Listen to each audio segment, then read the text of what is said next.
নমস্কার দর্শকবৃন্দ, আপনাদের প্রিয় চ্যানেলে আবারও স্বাগত।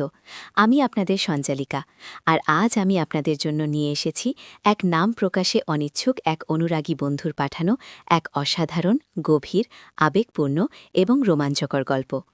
গল্পটা এতটাই স্পর্শকাতর যে সমাজের চোখে এটা এক মস্ত বড় অপরাধ। কিন্তু প্রেম কি কখনো সামাজিক নিয়ম মানে? মান্যতা বা অসম্মান সব তুচ্ছ হয়ে যায় যখন দুটো হৃদয় একে অপরের প্রতি চুম্বকের মতো আকৃষ্ট হয়। গল্পের শেষে আমি আমার ব্যক্তিগত ইমো নাম্বারটি শেয়ার করব। নাম্বারটি পেতে হলে পুরো গল্পটি মনোযোগ দিয়ে শুনতে হবে, কারণ এই গল্পের প্রতিটি মুহূর্ত আপনাকে এক নতুন অনুভূতির জগতে নিয়ে যাবে। আজকের গল্প ড্রাইভারের প্রতি মেম সাহেবের সেই মায়াবী টান, যা সমাজের চোখে এক মস্ত বড় অপরাধ। গল্পটা শুরু হয়েছিল প্রায় বছর 5 আগে, কলকাতার এক অভিজাত অঞ্চলে। অরুণা, যিনি সবাই মেম সাহেব বলেই ডাকত, তিনি ছিলেন এক অসামান্য সুন্দরী নারী।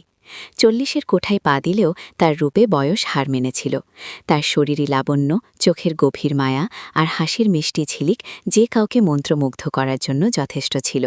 তার স্বামী মিস্টার দেবব্রত ছিলেন এক বিরাট শিল্পপতি। তিনি বেশিরভাগ সময় দেশের বাইরে থাকতেন, আর অরুণা থাকতেন অট্টালিকার বিশাল একাকিত্বে। তাদের দাম্পত্য জীবনে ভালোবাসার অভাব ছিল না, কিন্তু সেই ভালোবাসা ছিল নিছকই এক সামাজিক কর্তব্য, এক অলিখিত চুক্তি। অরুণার জীবনে আসত নানা ধরনের বন্ধু, নানা আড্ডা, কিন্তু কোথাও যেন একটা শূন্যতা থেকেই যেত। এই শূন্যতার মাঝেই প্রবেশ ঘটল অর্কের। অর্ক ছিল তাদের নতুন ড্রাইভার। বছর 25-এর এক যুবক, সুদর্শন, সুঠামদেহী, আর তার চোখে ছিল এক অদ্ভুত সরলতা ও দৃঢ়তা।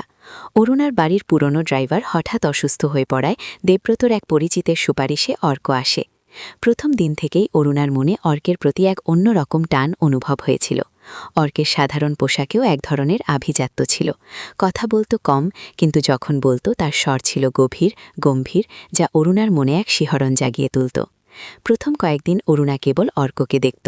গাড়ি চালানো, জিনিসপত্র আনা নেওয়া করা, এইসবের মধ্যেই সীমাবদ্ধ ছিল তাদের সম্পর্ক। কিন্তু অরুণা বুঝতে পারছিল অর্ক কেবল একজন সাধারণ ড্রাইভার নয়। তার চলন বলন, তার নীরবতা, তার দৃষ্টি, সবকিছুতেই ছিল এক বিশেষত্ব। অরুণা প্রায়শই নিজের ঘরে জানালার পাশে দাঁড়িয়ে অর্কের দিকে তাকিয়ে থাকত। অর্ক যখন গাড়ি থেকে নেমে বাড়ি ঢুকত বা যখন ফিরতি পথে গেট খুলত, অরুণা অজান্তেই তার দিকে চেয়ে থাকত। অর্কের চোখের দিকে তাকালেই অরুণা নিজের মধ্যে এক অদ্ভুত উত্তেজনা অনুভব করত। একদিন বৃষ্টি হচ্ছিল প্রবল। অরুণা বারান্দায় দাঁড়িয়ে বৃষ্টি দেখছিল। অর্ক তখন গাড়ি ধোয়ার কাজে ব্যস্ত ছিল। অরুণা দেখল ভেজা শার্টে অর্কের শরীর আরও বলিষ্ঠ দেখাচ্ছে। বৃষ্টির ফোঁটাগুলো তার ত্বকে লেগে যেন মুক্তোর মতো জ্বলছে। হঠাৎ অর্ক মুখ তুলে অরুণাকে দেখতে পেল। সেই মুহূর্তে অরুণার মনে হলো যেন সময় থেমে গেছে। অর্কের চোখেও ছিল এক গভীর দৃষ্টি, যা অরুণার মনে এক নতুন তোলপাড় সৃষ্টি করল।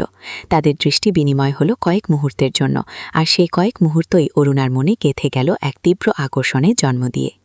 এরপর থেকে অরুণার জীবনটা যেন অর্ককে কেন্দ্র করেই ঘুরতে শুরু করল। সে অজুহাতে অর্কের সাথে কথা বলার চেষ্টা করত, কখনো বাজার নিয়ে, কখনো বা কোনো জিনিসপত্র আনার নির্দেশ দিয়ে। অর্ক যেন অরুণার এই কৌতূহল বুঝতে পারত, তবে সে পারতপক্ষে দূরত্ব বজায় রাখত। কিন্তু তার চোখেও কি অরুণার জন্য একই টান ছিল? অরুণা সেটা বুঝতে পারত, কিন্তু নিশ্চিত হতে পারত না। একদিন অরুণার স্বামী দেবব্রত বাড়ি ফিরলেন। এসেই তিনি অরুণাকে বললেন, আজ রাতে আমার এক জরুরি ডিনার পার্টি আছে, তুমি আর অর্ক দুজনেই যাবে। অরুণা প্রথমে একটু অবাক হলেও অর্কের সাথে যাওয়ার কথা ভেবে মনে মনে আনন্দিত হল। সে জানত অর্ক এই পার্টিতে থাকবে। পার্টির রাতে অরুণা সেজেগুজে নিল। পরল তার প্রিয় নীল রঙের শাড়ি, যা তার গায়ের রঙকে আরও উজ্জ্বল করে তুলছিল। অর্কও পরিষ্কার পরিচ্ছন্ন পোশাকে সেজেছিল, এবং তাকে দেখে অরুণার মনে হলো সে যেন কোনো রাজপুত্র। পার্টিতে গিয়ে অরুণা অর্কের দিকেই বেশি খেয়াল রাখছিল। অর্ক যখন তার পানীয় নিয়ে আসছিল বা যখন অন্য অতিথিদের সাথে কথা বলছিল, অরুণার চোখ কেবল তার দিকেই ঘুরছিল। এক সময় অরুণা একা একটি কোণে দাঁড়িয়েছিল। তখন অর্ক তার কাছে এসে দাঁড়াল। মেম সাহেব, আপনার কি কিছু লাগবে? অর্ক বলল।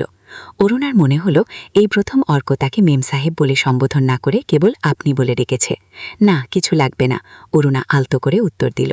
শুধু ভাবছিলাম আপনিও নিশ্চয়ই এই ধরনের পার্টিতে অভ্যস্ত নন। অভ্যস্ত নই, তবে দেখতে ভালো লাগে, অর্ক শান্তভাবে বলল। আপনি খুব শান্ত প্রকৃতির, অরুণা বলল, কিন্তু আপনার চোখে অনেক কিছু লুকানো আছে বলে মনে হয়। অর্ক হেসে উঠল।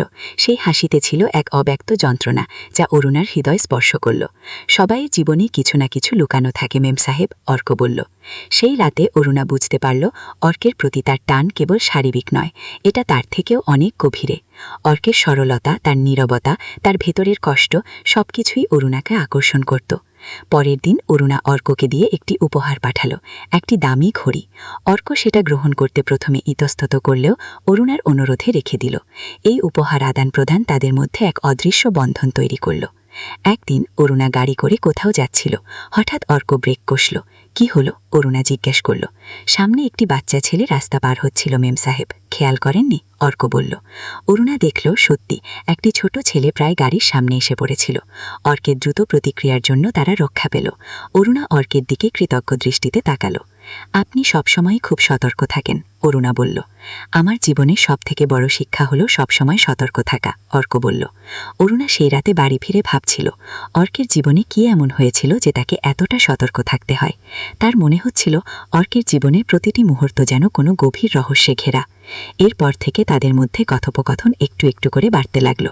অরুণা যখন একা থাকত তখন অর্ক প্রায়শই তার পাশে এসে দাঁড়াত।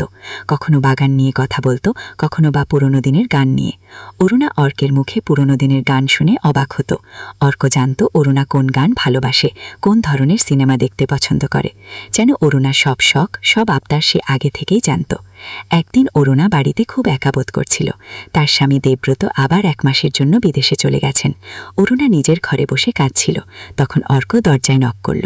মেম সাহেব, কাঁদছেন কেন, অর্ক জিজ্ঞেস করল। অরুণা অর্কের দিকে তাকিয়ে নিজের সব কষ্ট বলে ফেলল।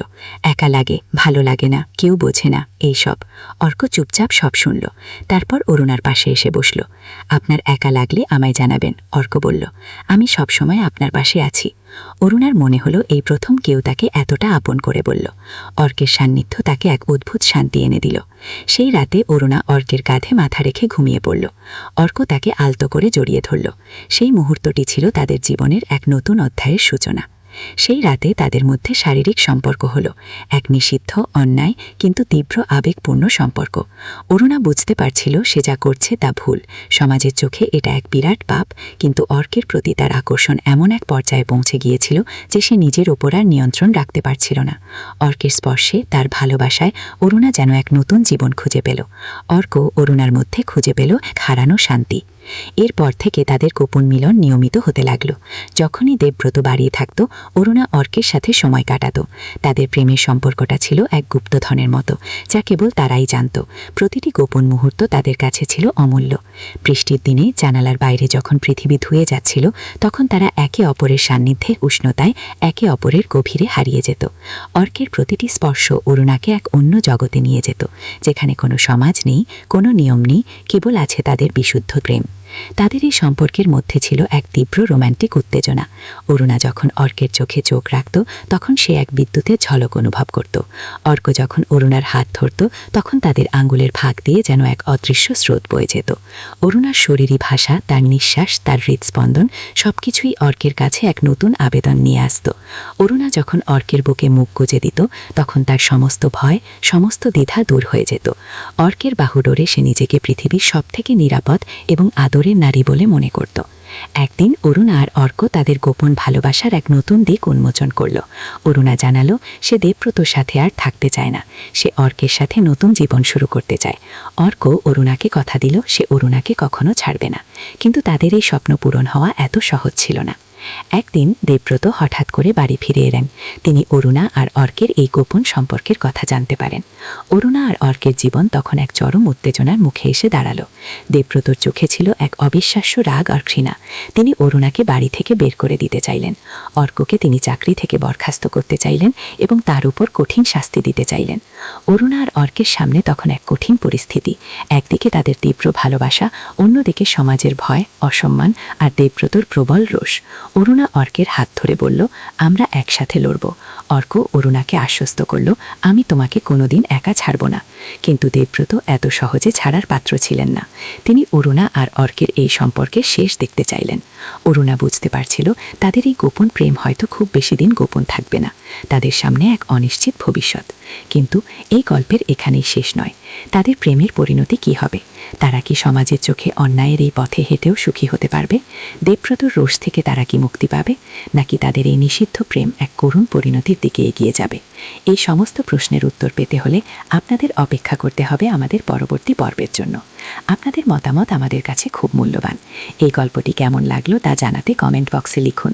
আর যদি আপনারা এই গল্পের দ্বিতীয় পর্ব শুনতে চান তবে অবশ্যই কমেন্ট করে জানান। ভালো লাগলে শেয়ার করুন বন্ধুদের সাথে। আর হ্যাঁ, আমাদের চ্যানেলটি সাবস্ক্রাইব করতে ভুলবেন না এবং পাশে থাকা বেল আইকনটি প্রেস করে দিন, যাতে নতুন কোনো গল্প এলে আপনারা সাথে সাথে নোটিফিকেশন পেয়ে যান। ধন্যবাদ।